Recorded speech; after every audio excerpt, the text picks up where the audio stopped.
Hi folks, I am Alan Watt and this is Cutting Through the Matrix on the 6th of November 2012. Newcomers, I suggest you make good use of cuttingthroughthematrix.com website. Remember, all the sites listed there have lots of audios for free download where you go into the system that you're born into and the direction it's going in. It's guided, of course, from the very, very top. And the different ploys they use to get the public divided into multiple little divisions so they can conquer everyone and destroy all that was to bring in the new, of course. And the new system, of course, is their own system where you'll be regulated through science and bureaucracies and agencies from birth to death, and monitored from birth to death as well. A more efficient form of slavery, in fact. So help yourself to the audios. Remember too, all those sites also have transcripts in English for print up of the talks I've given. And if you go into Alan Watt Sentient, sentinel.eu, you can find transcripts in other languages for print up. Remember too, you're the audience that bring me to you. I don't push this as a business, and so on. I try to keep as honest as possible. And, what I do really is just simply come out at the right time to get the information out and try and change the direction that even the Patriot system was going into, which I actually did years ago.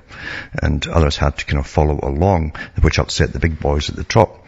Because understand, everything is organized, everything, the media all belongs to really the big boys at the top, the Council on Foreign Relations. And at the same time too, they don't overlook anything else. Remember that as well.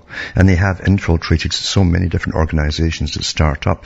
Many folk have written to me with personal experiences of this, so that's to be expected. So you got to be very, very careful of who guides your brain. You should be in charge of your own guiding, and no one else should, remember.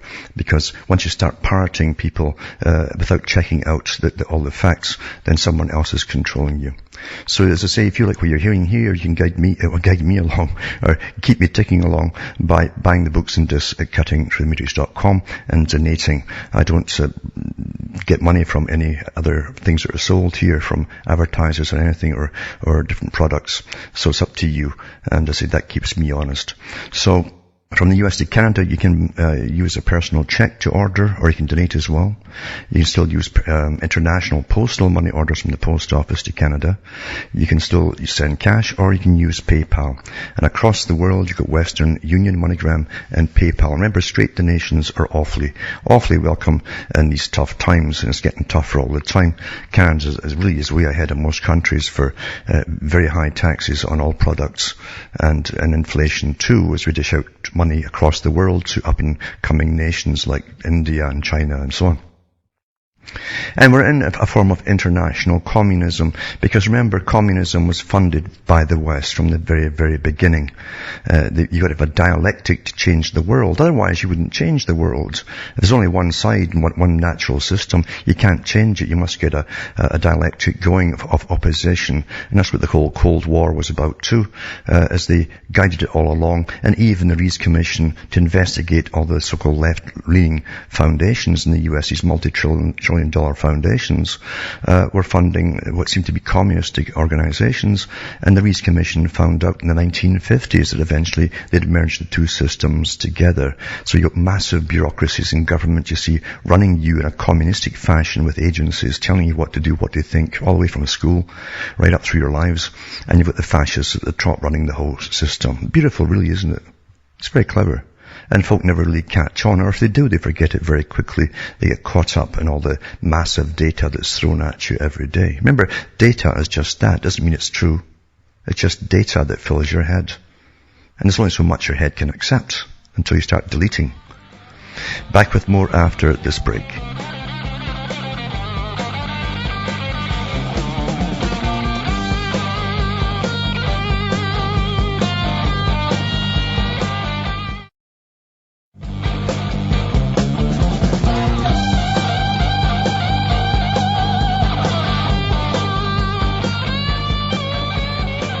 Hi folks, I'm back and we're cutting through the matrix. It's astonishing really that so many things happen at the same time and folk don't really ask questions about why memes or trends are simply thrown out there. It's like the Jimmy Savile thing, something that was covered up since about the 1950s, for goodness sake. The guy he had a record back then for doing the same kind of thing before BBC took him on and brought him into Top of the Pops, where he often groped women on, at the end of the show. And there's actually videos up there today showing you all of this kind of stuff. So everyone knew what he was about in the BBC, and bigwigs too at the top covered for him. But this is all coming out at the same time as other things are coming out. It's almost like forcing an issue to the top for discussion. And I think this is part of the reason it's coming out too, because it's forcing a debate on something, obviously. And the debate will be on something different again than you ever expected. There'll be certain rights for different kinds of people and so on. I've already mentioned how the paedophiles have come out demanding their rights openly. And they've used the same arguments that the different groups prior to them used, from homosexual rights and so on. Well, they got them, so why can't we? And the United Nations is backing them up in a lot of things as well. So there's always reasons that things come out at the same time to force issues through that the general public to say, oh dear, that's terrible. Never suspected it would end up in a different direction altogether. But there's much, much more to this, of course, because obviously even with Savile, they cannot go higher than Savile unless the people are dead already, and that's the end of that part. But they can't go higher with people living today who are involved with Savile, because it was way to the top, you see, right to the very, very, very top. And we know, for instance, that Prince Charles was going to come out with a whole slew of recommendations to government for changing different laws on things. Guess what they would be? We'll never know now, because the intelligence agencies grabbed them before publishing when Savile's story broke out. So I would say that's kind of related. It was just about his usual stuff. Too many people, the wrong kind of people, he means, on the planet, and bad architecture and all that kind of stuff, sustainability, then I don't see why they wouldn't have published them. It had to have something else involved there for them to pull them. And really, 12 government agencies grabbing the stuff before publication to save his skin. And then they throw him off to the Far East to get out of the way for a while. So something he was going to say obviously would sort of tie in with something that wasn't supposed to come out at the right time, at the same time. But as I say, we've got all these stories coming out now. I mean, here's an example. There's something behind all of this. And this article comes out and says, after months of keeping the details of a case against a U.S. soldier under wraps, Army prosecutors on Monday presented evidence against Brigadier General Jeffrey A. Sinclair, a 50-year-old serviceman being charged with a slew of sex crimes against 5 women. From Fort Bragg, North Carolina, Monday, prosecutors for the U.S. Army began presenting evidence in the Article 32 hearing that will determine, you have to agree with Article 32, is a high up there, it's not quite 33, if Sinclair, a 30-year-old plus veteran of the military, will have to be court-martialed over allegations of sexual assaults and other crimes committed while representing the United States. He'd been under Army investigation for several months, but was not formally indicted until late September. Now, for the first time since the Pentagon went public with the case, evidence being used to prosecute the one-star general is being presented to the media. Then it goes through the different things that he's accused of having done, and we'll see where all this goes. But why is all this stuff coming out, as I say, now? There's a reason, a bigger reason, and eventually you'll find out why. All these kind of things end up in a debate to do with particular rights and so on. That's where it's all supposed to go, you see. And there's Savile again. Savile's travels, how Sir Jimmy was fingered as Peter Sutcliffe's accomplice. And this is the murderer, Sutcliffe, that of course, Savile eventually went to visit in prison quite often, had a good laugh with him at his jokes. It's not much big of a stretch, and you'd have to be in avoidance not to look into it. It says, there seems to be a natural synergy between them, a correlation that appears to have escaped the authorities and the media until now. It's known that Broadmoor's esteemed patron, Sir Jimmy Savile, had befriended one Peter Sutcliffe, known as the Yorkshire Ripper, who was moved to a secure mental hospital in Berkshire following his mass murdering spree. And it says, so Jim even fixed a meet and greet between the Ripper and boxing champion Franco Bruno at Broadmoor in 1991, when Big Frank came to open a boxing gym inside. Pals Jim and Pete shared a passion for predatory, sadistic and violent sex practices. Nurses at Broadmoor, where this prisoner was, can testify to hearing Sir Jim booming with laughter at the Ripper's jokes coming from inside Sutcliffe's cell. But how do we miss this one? Multiple murder crime scenes put Sutcliffe uncomfortably close to Savile at multiple locations in Leeds at the time of the murders, a realization which places Sir Jimmy squarely in the frame with the Yorkshire Ripper. According to the Sun's Professor David Wilson, one of Britain's top experts on serial killers, police must now investigate whether or not the pair's unusual bond developed before Sutcliffe was caught. And stuff's coming out all the time where Savile even would try to rape the guy who delivered papers, the little boy, It's just disgusting and disgusting. But is it disgusting this day? See, this is going to lead to a whole new, let's look at this more closely. There are people who have this problem, you see, and they have their sexual rights too, etc. That there's something more going to come out from all of this, I guarantee you. And it's not what the general public will think. And I'm surprised to see this article here today. It says 20 gay and lesbian Royal Canadian Mounted Police officers have come out with a poignant YouTube video that explains how they got past childhood bullying to live happy and complete lives as members of Canada's National Police Force. This is all the bullying stuff. 20 gay and lesbian RCMP police officers have come out with it and have made this video on It Gets Better, it's called. It Gets Better, apparently is a catchphrase that came out from the States, from Dan Savage, after hearing Obama mention that term. And he was the guy who started this It Gets Better campaign. It says 20 gay and lesbian, ones have come out anyway. It says here, the British Columbia Mounties are the latest group to create a 10-minute video for the international It Gets Better project, a movement popularized by celebrities and politicians over the past 2 years to help gay and youth fight the despondency that can accompany being different. And so I'll put that up tonight too for those that want to see it. But, I mean, you're talking about people who are paid by the public here to just do their job. And when you get a discrepancy between what they do with their accoutrements and their private life and this kind of stuff, you got a conflict there. That shouldn't be anybody's. What they do in their private life is their own affair. When they start going public and using the RCMP as a tool to go public, it's a different matter altogether. So I'll put this up. Then I'll put one up too from this Dan Savage in the States, and you'll hear what he says. I mean, he's a guy that Obama pushed forward to promote this thing, and he curses Christians, he curses parents, he's cursing everybody that's not one of his own, you see. Is this what we want to hear? Really? There's more going to come out of all of this, I guarantee you. And if that's not hate that this guy's spewing there, what can be classed as hate? Or only one group allowed to hate? I mean, adamantly hate. And yet they're the first ones to claim that others are hating them, as they spew out their hatred, you see. There's more going to come out of all of this. It's just astonishing to see what's coming out today. There's reasons for all of this coming, and it's not where the general public would think it will go. It's not to investigate, like the Savile case, about how many victims there were, or was Savile involved in killing some of them and so on. It's going to go beyond all of that. And it won't be higher up the tree into the high nobilities either. You wait and see. Also tonight I put up an article. It's an older one from last year. I read it at the time. It was about how Goldman Sachs company, the big bankers that run the world, had stocks and shares in another magazine that trafficked in sex, a sex trafficking thing.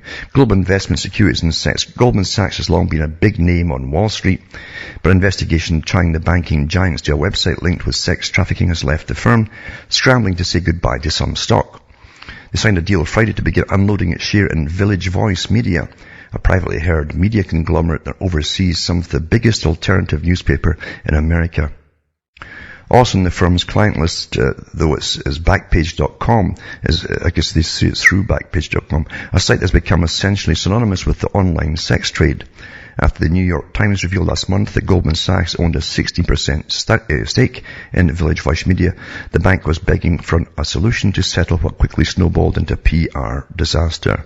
Sachs now says that they're in a deal to sign off its shares back to the management of the Village Voice, but only after investing upwards of $30 million. But I'll tell you, that's quite an investment, isn't it? $30 million into the sex trade for a supposedly reputable, they're all reputable, these big banking companies. The same Goldman Sachs, mind you, that did the audit for Greece when Greece applied to get into the EU, and they cooked all their books for them and then presented it to the EU Union, and knowing they were going to crash, and of course knowing too that they themselves were going to highly benefit with the crashes, which they certainly are. That's how the world really works, folks. And I'll stop at that tonight too. But as I say, you better believe there's a lot more going to come out of all of this. There's just too many movements rising as the divisions and divisions and divisions in the society are created and funded and pushed to come out until literally there's, the whole idea, remember, is to push the fact that there's nothing in humanity that's called normal. I hope you understand that. Or even majority. There's an article the other day that says the heterosexuals are now in the closet, too scared to say anything. This is a revolution. The ongoing revolution, folks. To destroy everything that was, to bring in the new. And to terrify anyone who hangs on to anything that they thought was normal. Shortly you'll be brought into on your opinions on things. Actually happens when you apply for jobs. What's your opinion on this and that? No kidding you. It's rather transparent, isn't it? Back with more after this.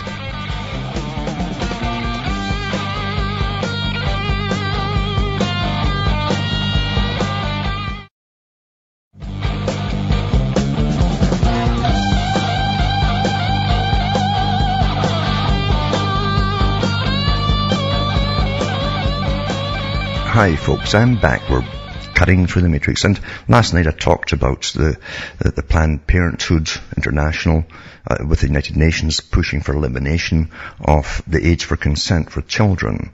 They want to get children active from a very early age, as early as possible, to have sex with anyone at all. And of course they're going full steam ahead with that too. Big things are all happening and coalescing at the same time for a purpose, because you're living through a constant very directed and very well-funded organizational revolution here. It's been going on for a while. So you must destroy all it was to bring in the new. And it's no coincidence either that people who've been abused, if they really have been abused, or even think that they just don't fit in, that's abuse to them. They don't fit in. They don't feel comfortable with other people. They'll even call that abuse, even though no one's abusing them. They'll become abusers themselves if they put on uniforms. That's the danger of it too. Now they can boss everybody else around. Think about that as well. But today I looked at an article in one of the newspapers. The Mail in Britain runs on sex. It sells nothing but sex on it. All done, every story on the right-hand side is all these celebrities that people are hooked on. And it's called Boobs and Bums newspaper. That's what it's a Boobs and Bums newspaper. That's all you see. But a full page in it today was this. A time when all this is going on about sex and so on. Prepare for a very happy Christmas. Advanced sales of 50 Shades of Grey sex toys go through the roof as frisky fans snap up 6,000 pairs of love balls in one day. I was trying to picture people at the beach or something tossing this ball over a net. Nothing like that at all. They've got handcuffs and all this kind of stuff that they're going to use. Because everyone's into apparently sadomasochism now because all of the movies that they've watched, you see. So I'll put this link up tonight too to show you this is mainstream paper. There's a full page on it. Just think this is all wonderful. Of course it could be a full page ad. A lot of the times they won't tell you it's actually an ad in what they call mainstream. They get paid for it. And folk have no idea the money you get for a full page magazine. Massive money. This article here is what if people were as stupid in 1886 as they are now, it says. Understand you live in your own little span of time.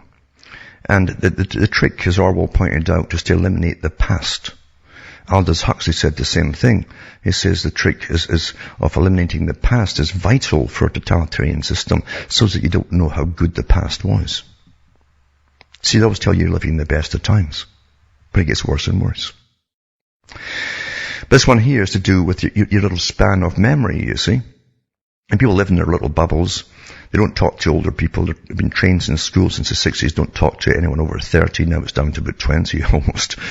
But they think that everything's supposed to be like clockwork in nature. Spring comes around on a certain date and birds start singing on a certain date, and in comes the sun on a certain date for summer, etc., as though something was a clockwork, but it's not. But it says here, in 1886, the United States was hit by an incredible 7 hurricanes, including 2 major hurricanes. Suppose that some snake oil salesman named James Hansen had been running around the countryside in 1886 claiming he could prevent hurricanes by having everyone give up coal and oil. The consequences would have been catastrophic had people been stupid enough to listen to Dr. James Hansen. So why are people in 2012 stupid enough to listen to snake oil salesman James Hansen today? A great civilization is not conquered from without until it destroys itself within. The essential causes of Rome's decline lay in her people, her morals, which plummeted, of course, her class struggle, her failing trade, her bureaucratic despotism, her stifling taxes, and her consuming wars. That was Will Durant. That was set out by Rockefeller Foundation to write a different history of the world. But anyway, that's true, you see. People think in their lifetime, well, I can't remember anything like as bad as that. No, these things have happened all along down through history, these kind of hurricanes coming in. Just because you've had a span of so many years without them doesn't mean it's not going to hit you again. That's how the world has always been. And we'll watch the Middle East, we'll watch the New American Century Group, for instance, when they published in the 90s the whole list of countries they wanted to take out.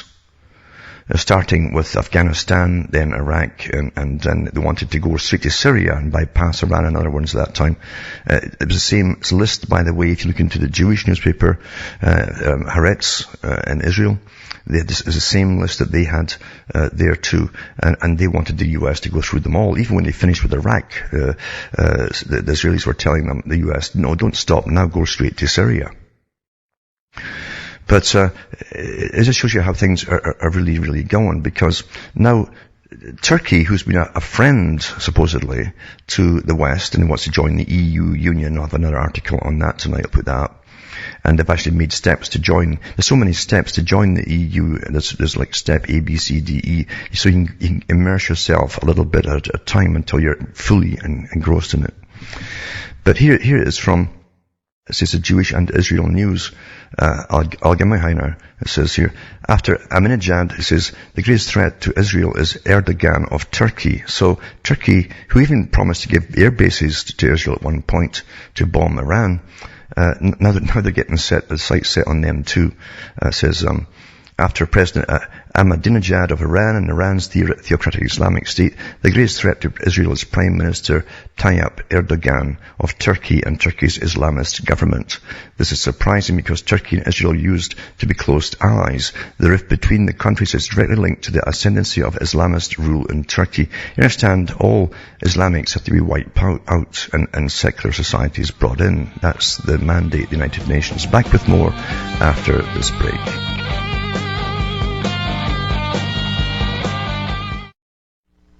You're listening to the Republic Broadcasting Network, because you can handle the truth.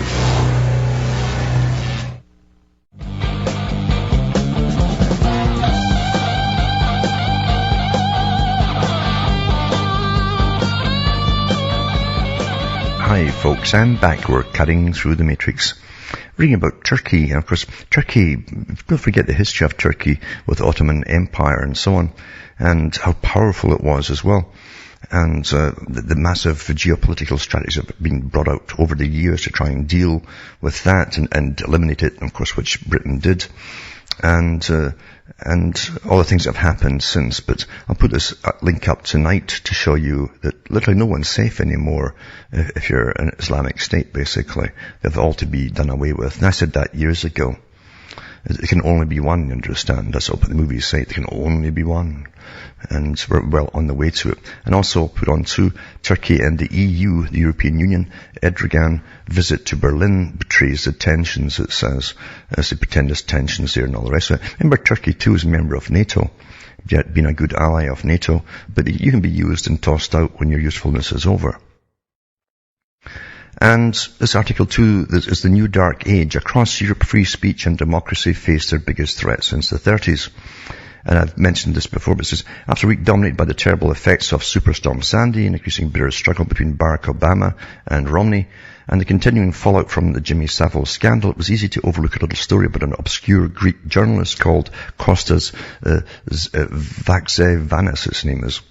It says, in a way, though, the ordeal of Mr. Vaxivanis, the editor of the Athens magazine, who narrowly escaped prison for publishing the names of suspected tax evaders, is the biggest story of all. His themes, which are the freedom of the press, the corruption of the establishment, the arrogance of the elites, and the terrifying storm engulfing the economies of Europe, go to the heart of a crisis that threatens to tear the continent apart.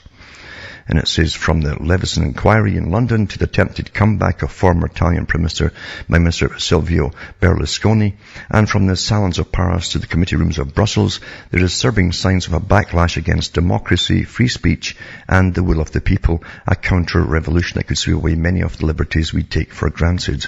For more than half a century after World War II, most of us assumed that life in Europe would always get better. Well, I didn't. And when the Berlin Wall fell in 1989, it seemed that the tide of freedom was irresistible. Well, that's what they said in the Reece Commission. Eventually, the West would join the East, and they mix the two systems together. But now, with the Europe posed on the brink of a new dark age of austerity, corruption, and censorship, I'm beginning to wonder if we were wrong all along. Well, for many years from now, historians have come to explain how it happened. They may well start with the story of Kostas Vaxivanis. Until this week, few people outside Greece had ever heard of him. His magazine, called Hot Doc, is hardly one of the continent's most prestigious publications.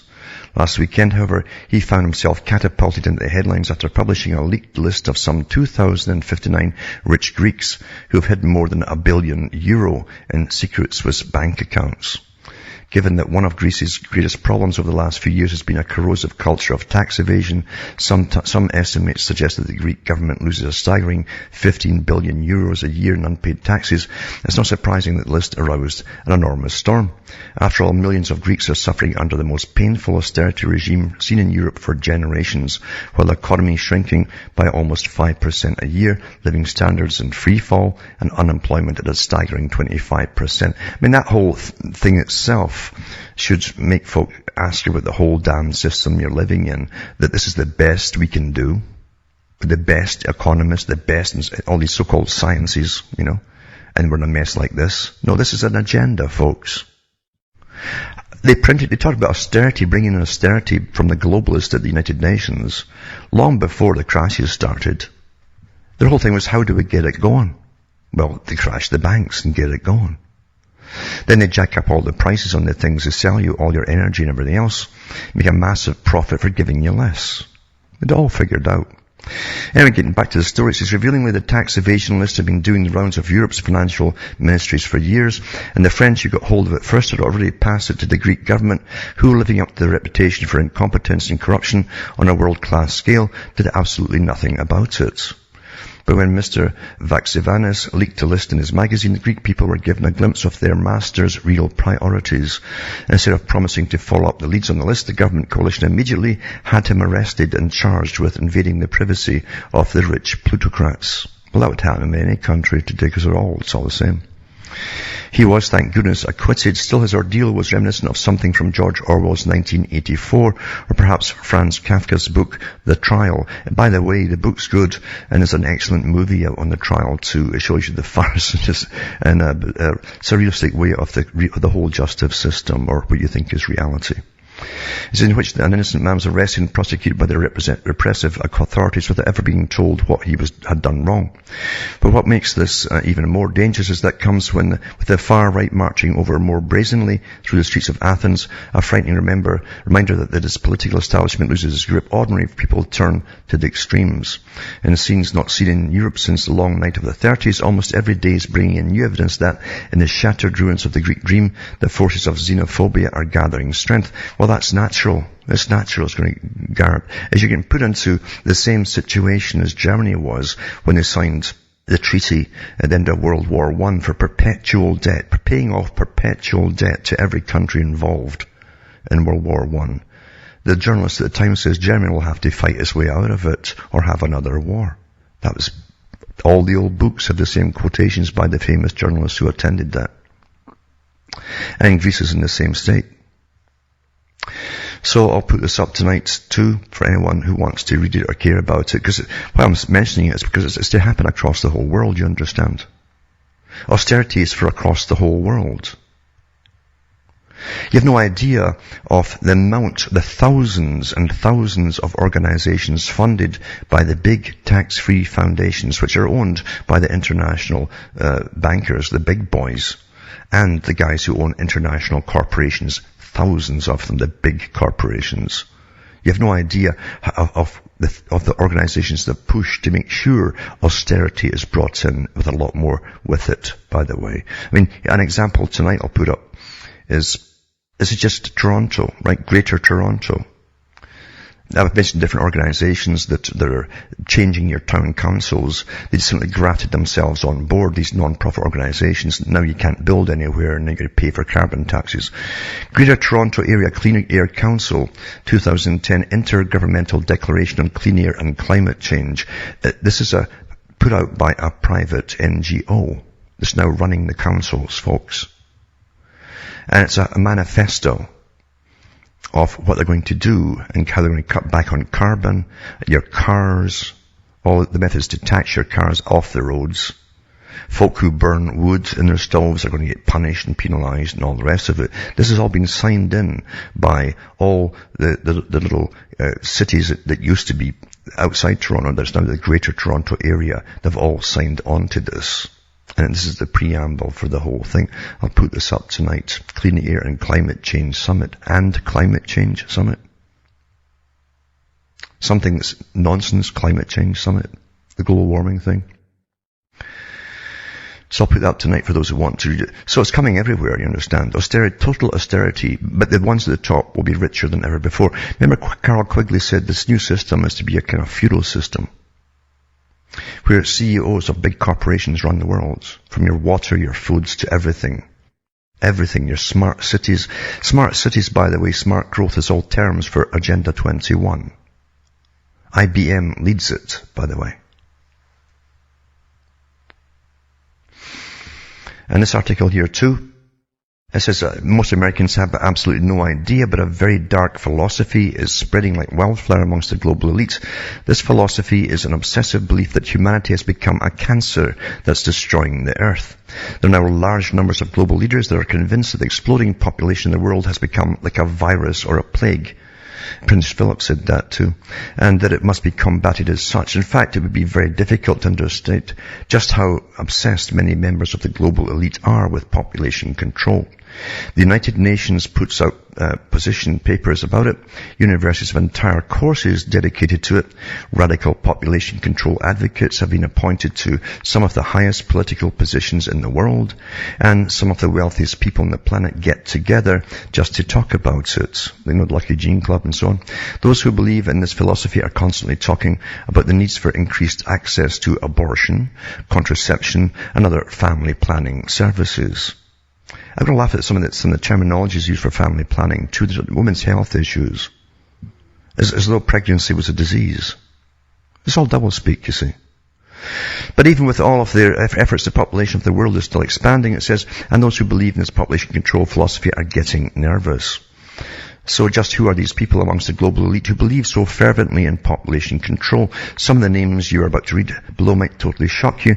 Many of them are some of the biggest names in the world. For example, Prince Charles gave a major speech just the other day, I've got a link here to it too, which he bemoaned the rapidly expanding world population. He said, I could have chosen Mumbai, Cairo or Mexico City. Wherever you look, the world's population is increasing fast. It goes up by the equivalent of the entire population of the United Kingdom every year. By the way, I gave the stats of the US and Britain's population, and literally most folk it's plummeting. It's been plummeting for years, you see. Anyway, it says, which means that this poor planet of ours, which already struggles to sustain 6.8 billion people, will somehow have to support over 9 billion people within 50 years. That's also straight out of the United Nations too. They'll quote each other. Many among the global elite believe that the growing world population is the number one problem facing the world. Many of them are absolutely convinced that overpopulation is the primary cause of climate change and ruining our environment, and threatens to turn the entire globe into one gigantic third world slum. Remember, the Club of Rome for the United Nations came up with the idea of climate change and global warming. They said they were given a task to find a reason to get this whole agenda in for austerity, depopulation. Oh, that would fit the bill, they said. That was the 1970s. The same organization that came up with the coming ice age in the 1960s. They put all their bets on that and it all fell flat. Of course, all of this is nonsense, but this is what they believe, and the scary thing is that most of them are in positions of power and influence where they can actually do quite a bit to advance their insidious agenda. By the way, the other day, Britain's actually toying with the idea of limiting parents to having 2 children max. It says here the following are 22 shocking population control quotes from the global elite that will make you lose your lunch. Now, I've got the links for them all. It says, in the March 2009 UN Population Division Policy Brief. Now, no one's voted for the United Nations, you understand. It just created itself, you see, by the big globalists that really run the world, way above politics. But they run politics down below, like little puppets at the bottom. But at the top there, they're way above all that. And it says, what would it take to accelerate fertility decline in the least developed countries? That's what the whole population division was about then. What would it take to accelerate fertility decline? And number 2, as Microsoft's Bill Gates says, the world today has 6.8 billion people. That's heading up to about 9 billion. They always use the same terms, even when they're never right. Now, if we do a really great job on new vaccines, healthcare, reproduction, and health services, we could lower that by perhaps 10 or 15%. Let's create philanthropists, you know. Remember Weishaupt said the same thing. We shall create philanthropists who will end up running the world. It just bypasses all government, you see. Barack Obama's top science advisor, John Holdren. A program of sterilizing women after their second or third child, despite the relatively greater difficulty of the operation and vasectomy, might be easier to implement than trying to sterilize men. And in the development of a long-term sterilizing capsule that could be implanted under the skin and removed when pregnancy is desired opens additional possibilities for coercive fertility control. Coercive, right? The capsule could be implanted at puberty and might be removable with official permission, if you have permission to remove it from your authorities, for a limited number of births.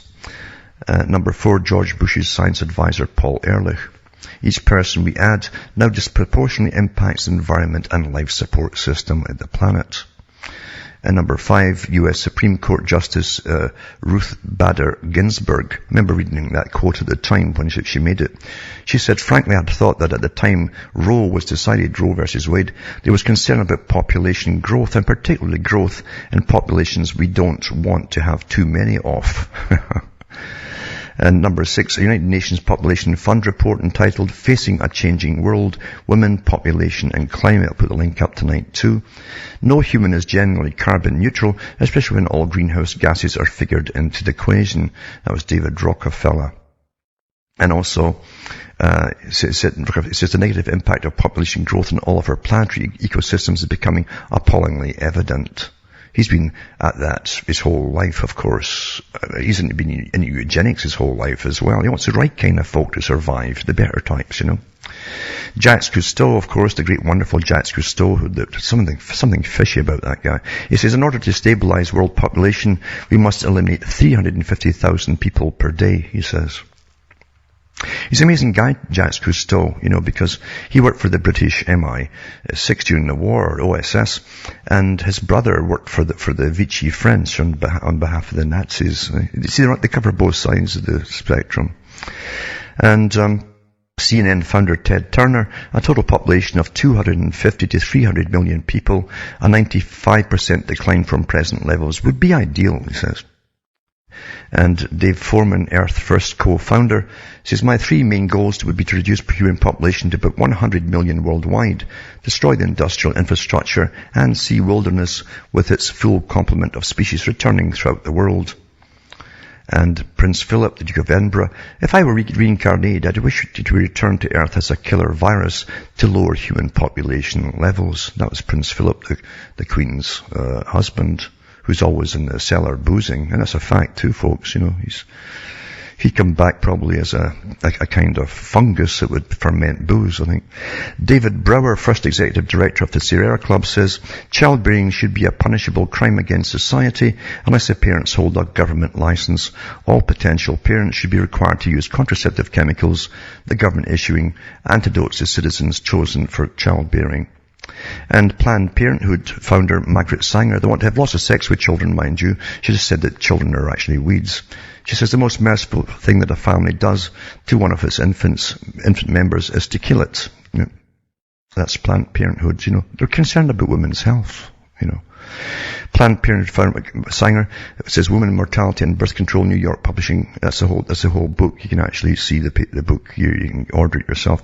Birth control must lead ultimately to a cleaner race. She was already into not just eugenics. She admired Hitler and Stalin. She thought Stalin was a wonderful guy. Because in Russia, they were creating, before the Nazis they were creating a new type of Sovieticus. They called it Homo Sovieticus. And Princeton philosopher Pete Singer says, so why don't we make ourselves the last generation on Earth? If we'd all agree to have ourselves sterilized, then no sacrifices would be required. We could party our way into extinction. That kind of reminds me that all these articles I've been reading about to do with the sexual things that are happening, we're pretty well doing that, if you haven't figured that out yet. Most of them are actually already sterile, and they don't even know it. Thomas Ferguson, former official in the US State Department Office of Population Affairs, says, there's a single theme behind all our work. We must reduce population levels. Either governments do it our way through nice clean methods, or they will get the kinds of mess that we have in El Salvador or in Iran or Beirut. Population is a political problem. It even used fascism to reduce itself. Back with more after this.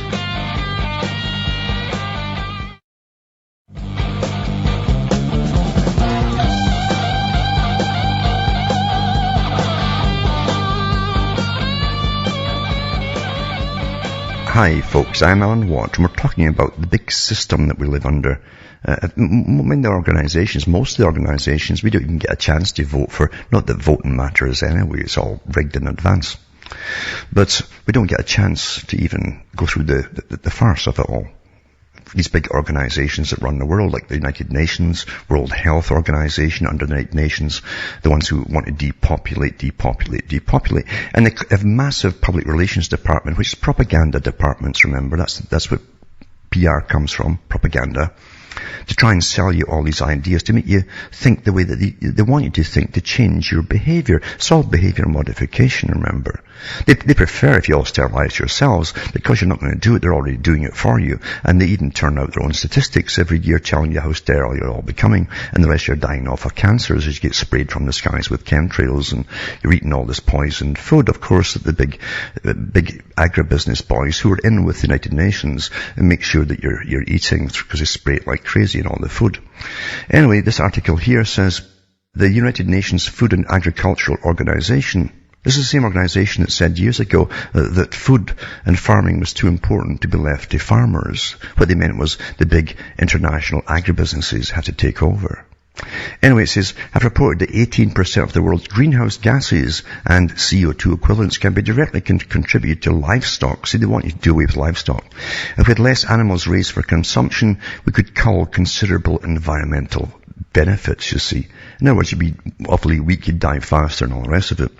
A ludicrous attempt to support their claims resulted in an alarmist study that stated that dinosaurs emitted so much flatulence that they caused global warming. They farted themselves into extinction. Equating cows to sauropods, the dangers posed in that 100 million tons of methane that's estimated to be produced by livestock. How would they even know? Another study published by the Environmental Research Letters claims there must be drastic changes in food production by 2050 to prevent global food crisis due to global warming as we get cooler and cooler, which their own organizations have to reluctantly admit to. But the lie will stay, doesn't matter. And at the top of this page, which I'll put up tonight too, it says researchers from the American Institute for Cancer Research have concluded that eating meat can increase the risk of contracting breast cancer, but only in Caucasian women. Apparently African American women are not in the same danger. Isn't that amazing, eh? See how they come up with any statistics to get a political, social agenda through to scare the bejesus out of you? And they do it all the time. And they want everyone to stop eating meat, of course, except for the elite who eat already all the organic and specially grown real food, not in tanks like the stuff that you're eating. By the way, the stuff from tanks is in your food supply. They've admitted that now in the US, and it was already in the food supply in Britain. But they don't want you eating meat at all. You see, you'd be too healthy and you might be more virile. They actually said that too. Men might create more sperm if they're eating cholesterol and so on, and protein. So they'd rather have it rather skinny and all the rest of it, and going sterile and getting cancers from their pesticide-soaked vegetables, which is about the only thing the average person can afford to eat anymore, you see. It's all worked out in advance. After all, these world meetings don't go just make wish lists. I wish the people would just do what we ask them to do. They go ahead and implement the agendas covertly. They've done it to your water, to your food. They've injected you with all kinds of poisons. And they're not finished with you yet. There's still too many of the wrong kind of people. You know, you're not up there with them. From Hamish myself from Ontario, Canada, is good night to me. Your God or your gods go with you.